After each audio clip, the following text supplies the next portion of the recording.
So the other day, I was meditating because I do that a lot now, and I highly recommend you meditate as well. And this thought popped in my mind, okay? I know that Apple is currently working on these AR glasses that are the exact opposite of VR. You're gonna be able to put on these glasses and then see things in augmented reality that are not really there, that you could only see while putting on the glasses. But this technology is not even being talked about, or the possibilities of it going further is not being talked about whatsoever. Like, I see those glasses as being a way to sell you NFTs, because let's say you're H&M, you just released a shirt, but this shirt gives you access to NFTs that you can buy on the internet, so anybody with the glasses on will be able to see a different shirt that you're actually wearing, or a different pattern on your shirt depending on what you want to use as your NFT of the day. And you'll be able to select different things, so each day you could wear something else. But in the real world, you'd be wearing the same shirt over and over, and people with the glasses would see whatever you want them to see.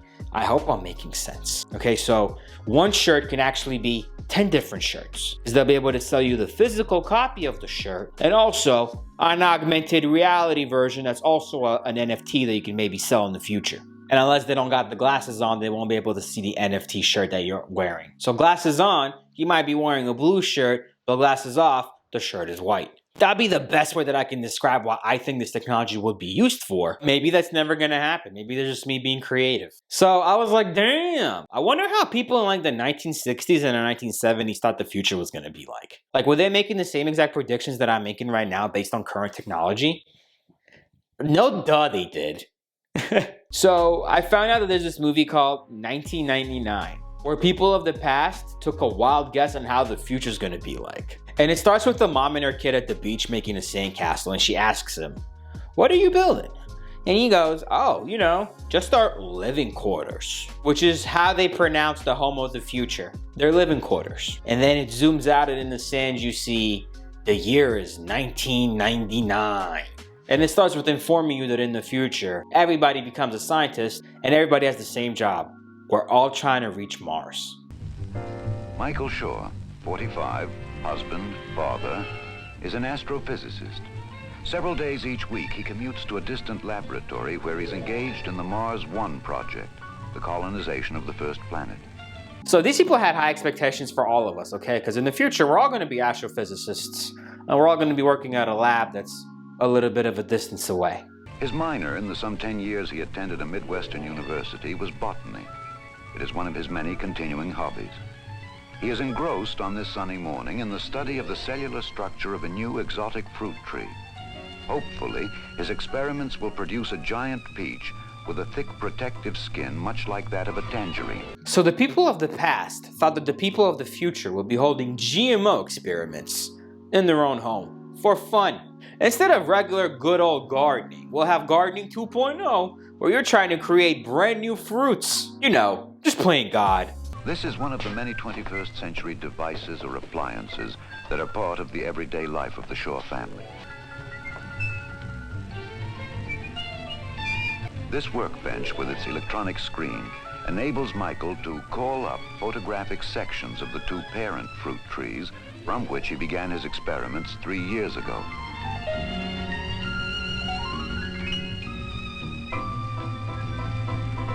Don't you just love their innocence? They even make the screen tilted a little bit so it's looking up at you when you're looking down at it. They had no idea that in the future everything's gonna be touchscreen with a 4K, 12K display. There's not gonna be any buttons in the future either. At that time, he stored the two photographic images in the central home computer, which is secretary, librarian, banker, teacher, medical technician, bridge partner, and all-around servant in this house of tomorrow. All pertinent information about this family, its records, its tastes, and reference material, is stored in these memory banks, available instantly to every member of the family. Okay, so in the house of the future, they didn't know how to express it yet. But they literally just said that your data is your data and it's going to be stored in the house computer. But in 2022, we gave up that power in the early 90s to corporations like Google and Facebook, where they store our data in their own computers so they can sell it to advertisers. So like, I wonder how many like future like techie people right now that like run these like social media companies and these data gathering companies that have watched this video and said, "Nuh-uh, that part right there, that's gonna be me, and I'm gonna do that for everybody, and I'm gonna do it for free. That's why they're gonna let me do it. Instead of a family computer, it's gonna be my corporate computer, my mega computer." Master James Shaw, 8 years old, student, attends formal school 2 mornings a week. Much of his education, however, is carried on in a kind of education center within the home. Did I hear that correctly? He only goes to school 2 days a week? Not 5. You mean to tell me that he goes to school in his own house to get educated? And you mean to tell me that I went to school 5 days a week because the government needed to put me somewhere for 8 hours a day? And so, an era that began 500 years earlier with Copernicus and Galileo ends as the first astronaut takes his first halting steps onto the shores of the moon and begins a new age of man. Did men create a new age? Because I don't know about you. When I go outside, I literally see billboards that talk about how abortion is murder. Sometimes when I go on Facebook, to this day, people in my hometown are still arguing for the right of 16-year-olds to carry military-grade weapons over state lines in order to defend a car dealership that they have no business defending because they're 16 years old and they're not the police, from looters. Grown men defending this. And somehow ignoring the fact that this is a 16-year-old that should have been doing his homework versus going across state lines and defending a car dealership that has nothing to do with him from looters because he's not the police and he's 16 years old. No, their argument is, but my gun rights.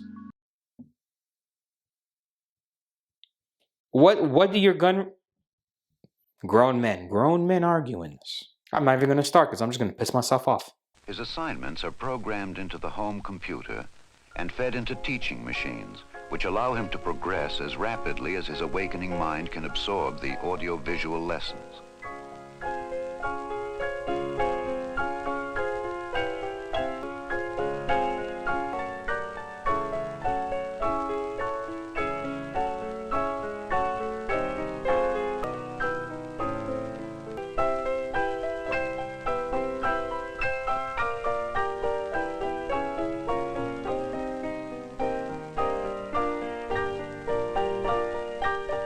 No Scantron needed, huh? I remember my teachers putting the fear of God into me if I didn't use a number 2 pencil. And for what, bro? For what? Because according to this video, in the future, none of you teachers have a job.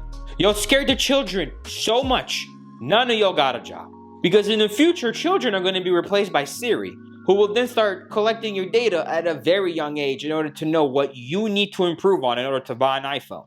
Karen Ann Shaw, 43, wife, mother, part-time homemaker. Hey, Mom, I'm hungry. Yeah, me too. How about lunch? How about 2 minutes? Okay, 2 minutes and counting.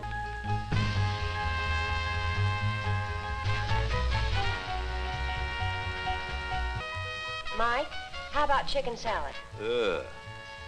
Cheese omelet?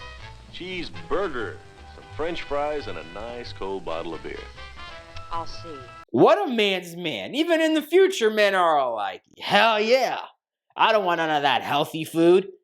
Give me the heart attack. Does the family computer have a file for divorce option?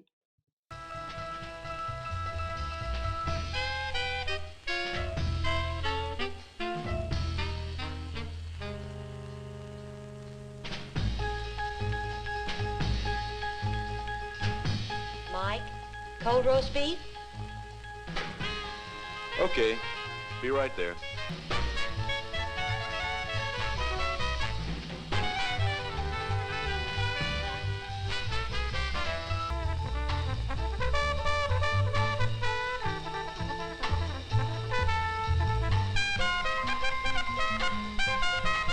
And luncheon is served.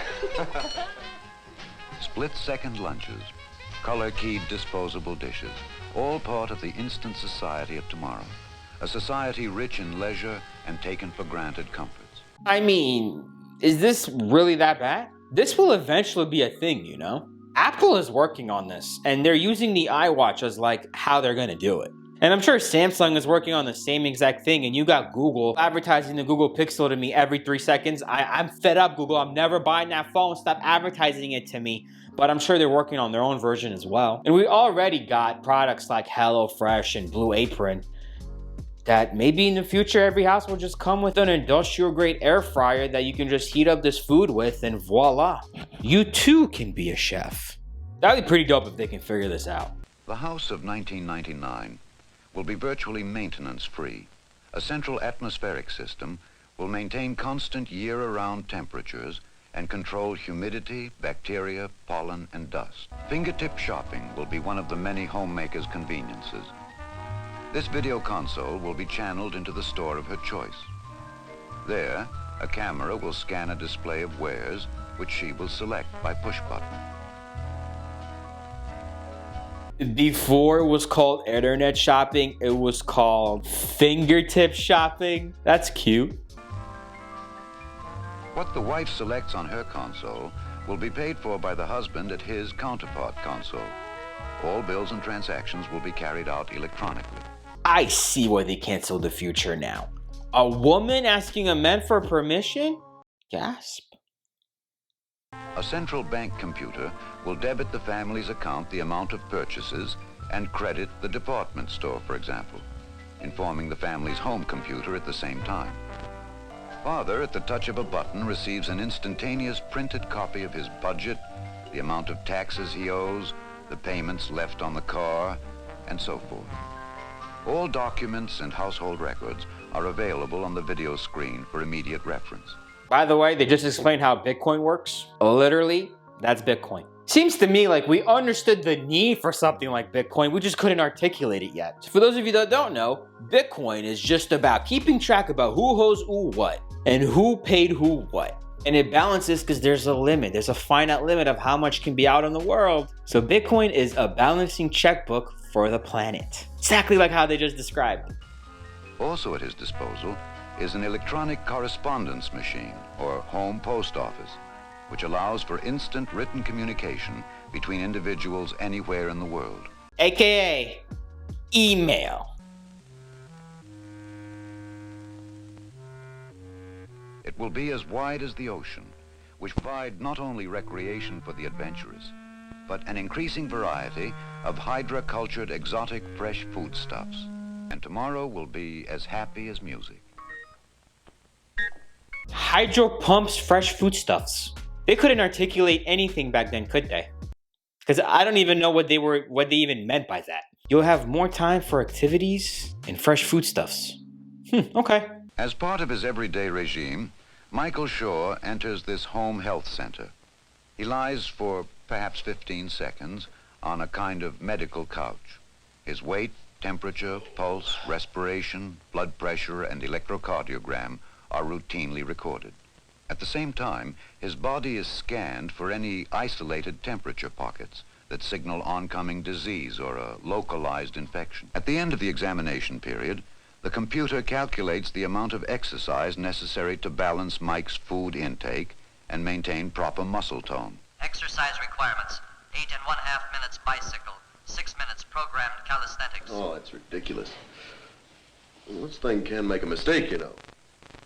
8 minutes on a bicycle sounds ridiculous. To me, that sounds about not enough. I mean, I'd say do at least 20 minutes. 8 is not enough, let's be real. Oh, but that's ridiculous. Hi, Fred. How's the old golf game? Don't ask. 6 inches of snow and a blizzard on the way. What do you got in mind? Oh, how about some golf at Pebble Beach Saturday afternoon? Great. Anything to get out of here. All right, hold on a minute. I don't know. The coast looks a little doubtful. There's a low moving in. Let me check Mexico City. Yeah, it looks great. All right, here's what we'll do. We'll meet at the El Centro about noon, have some lunch, and then we'll tee off. Great. Only this time, I'm going to have to get about 2 strokes aside because I haven't been playing all winter, and I'm a little rusty, and I know that you've probably been playing every day, right? Sure. Well, either they figured out a really cheap way to travel, or everybody in the future is a baller, because you can do this today. You can go ahead and play golf in Mexico City over the weekend today, even though it's already Thursday. If you're a baller, the average person can't just make a plan like that like 2 days before unless you're a baller. So they don't explain which one it is. The same way, Jamie, although he has a rigorous lesson schedule, is already taking advantage of his electronic world.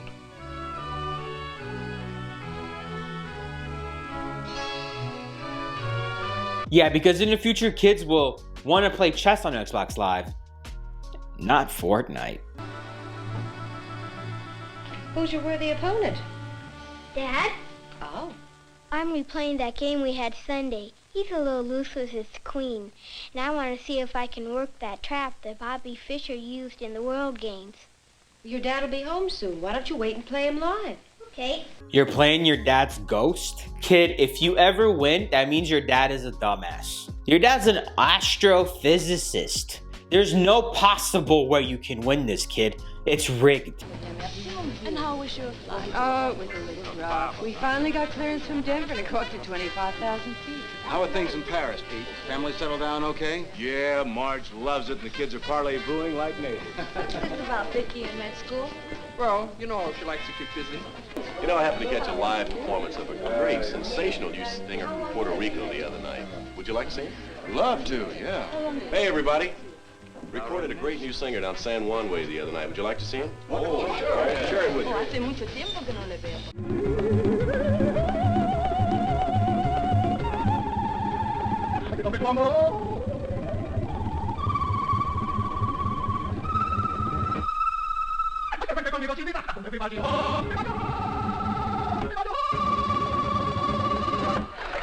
They got this part super wrong. Because instead of that, it's WAP by Cardi B. On the radio at 7 a.m. while you drive your kids to school.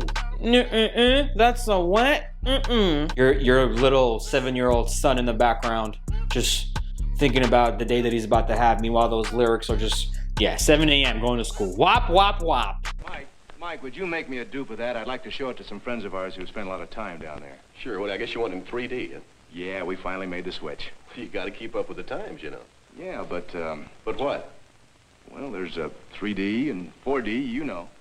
What's next? What's next? You never know. You never really know.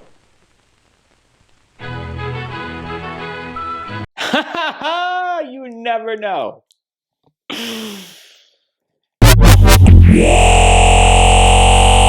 There's this meme that was circulating back in 2020 that said, you're going to be alive to see man-made atrocities that we cannot describe yet. So, you know, you never really know, but I feel like we do know. And we know that TikTok has ruined the world. Our kids' attention span is a minute long. The AI has won. Let's face it, the world is over unless we normalize meditating. Unless we normalize everybody getting 10 minutes to themselves a day where you just sit down and you just concentrate on your breath and that's your time. Dude, it's over. If we want to live in a world full of happiness and optimism, we need to regain control of our brains. And in order to do that, we got to give ourselves 10 minutes a day to just do nothing but meditate. Limit our social media use and go outside and touch some grass. And I'm praying that that gets normalized and just becomes an everyday thing for the average human. But I don't think it is. Because if you look at the statistics, screen time is going up. Attention spans are shrinking. And only 6% of the entire planet practices meditation.